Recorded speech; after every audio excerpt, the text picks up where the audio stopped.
Hi everyone. In today's video, we are going to be going over some potential responses to the very commonly asked question of how are you doing?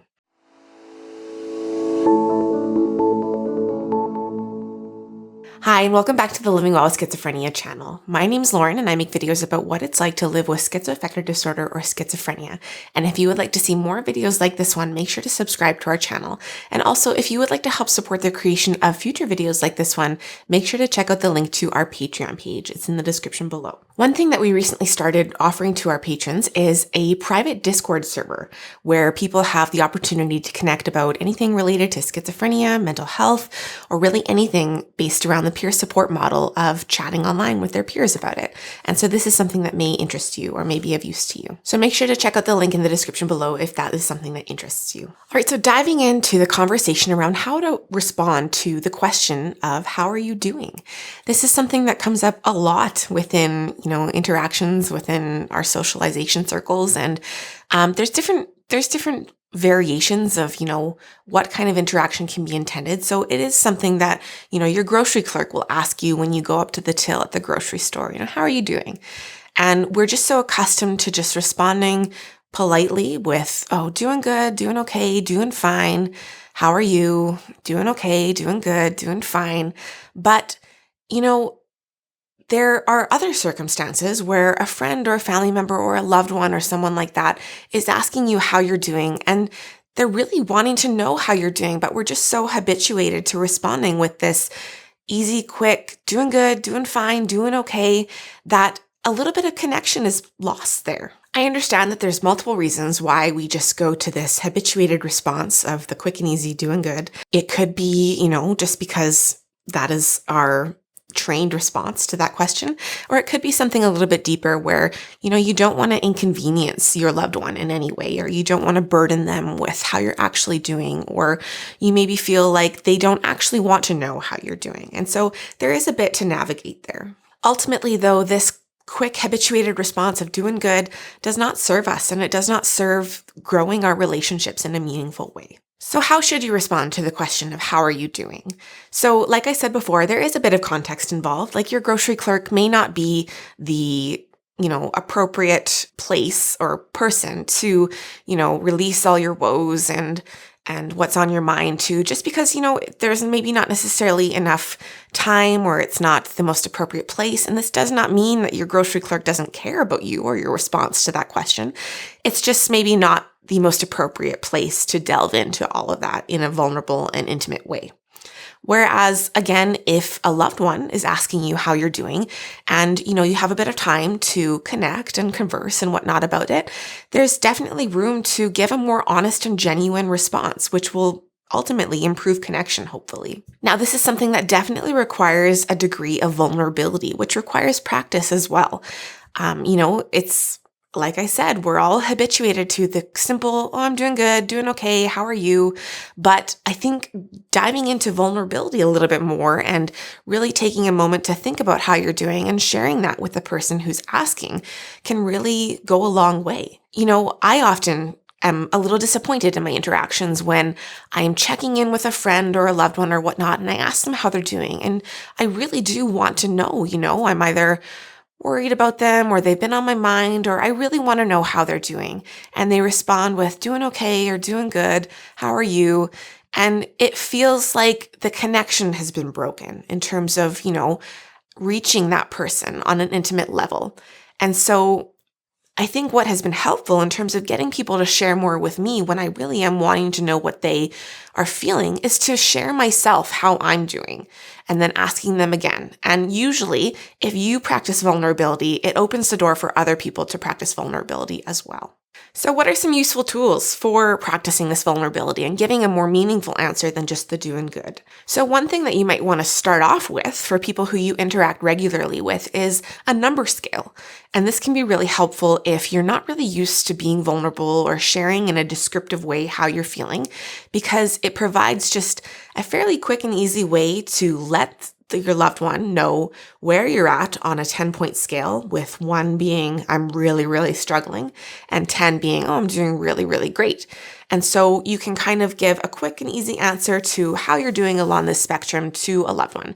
Now, this works best for checking in with someone who you check in with regularly, who kind of knows your baseline and knows where you're at on a day-to-day basis. Now, if you want to take this a step further, you can use descriptive language to help describe how you're feeling to the person who's checking in with you. So I'm going to provide a kind of a list of words, a descriptive words for how you may be feeling at any given point.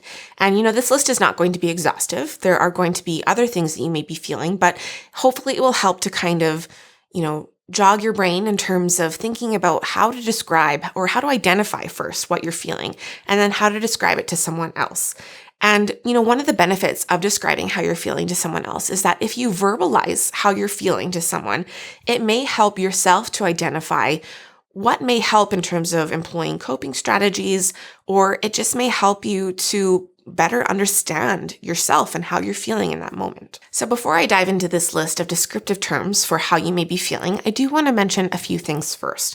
So first, I want to encourage you to kind of stay away from descriptive language such as crazy or insane, because it's really stigmatizing language and it really doesn't ultimately give an adequate description to the person about how you're feeling.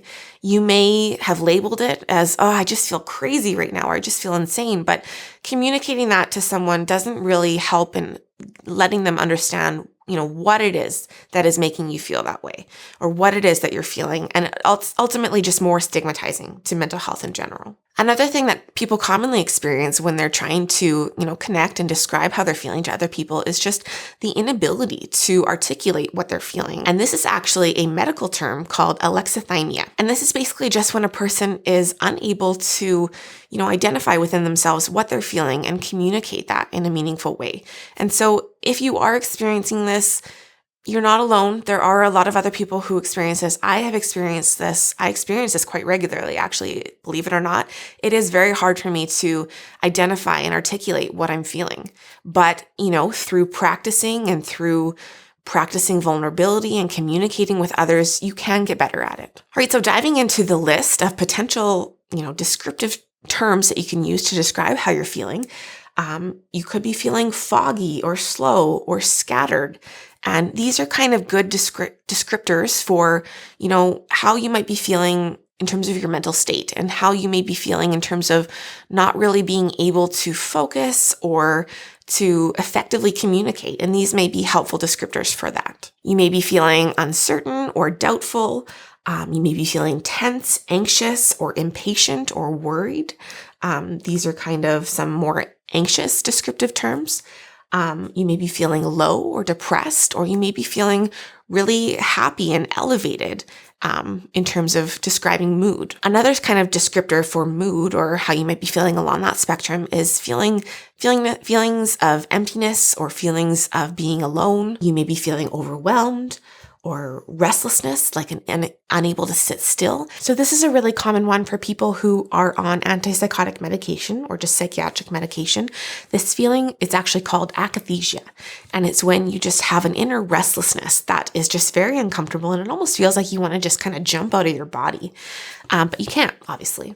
And so that can be a really uncomfortable thing. And it's helpful to describe to people when you're feeling this sort of inner restlessness. And, I mentioned this in another video, but a really helpful way for me to help other people wrap their mind around what this feels like is that a friend described the feeling of being overcaffeinated or having too many coffees in a day as this feeling of doom within yourself, this impending doom that you're just kind of like buzzing and you kind of want to jump out of your body. And that's kind of what akathisia feels like. So if you're trying to help someone understand what akathisia, or what this inner restlessness feels like, it can be helpful to give this example of doom from overcaffeination. All right, so that was kind of an overview of, general descriptive terms. And again, there are many other ones, and we will share some of those other ones in the description below too, if you want to kind of go over that list. I also wanted to share some that are maybe more a little specific to when you are in psychosis, what you may be feeling, and some descriptive language to help people understand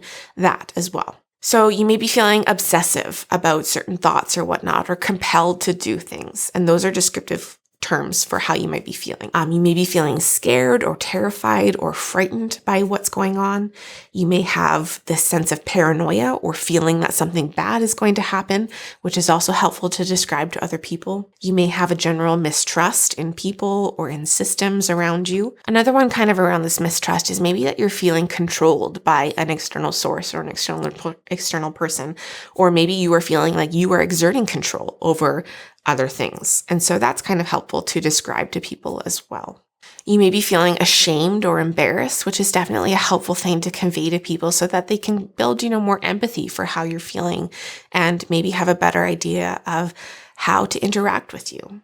And so again, this list is completely not exhaustive. There are so many other terms and ways that you can describe how you're feeling, but hopefully that kind of gives you, a general framework of things that you can pull from in terms of communicating with someone how you're actually doing. All right, so that kind of wraps up what I wanted to share in terms of how to respond to the question of how are you doing.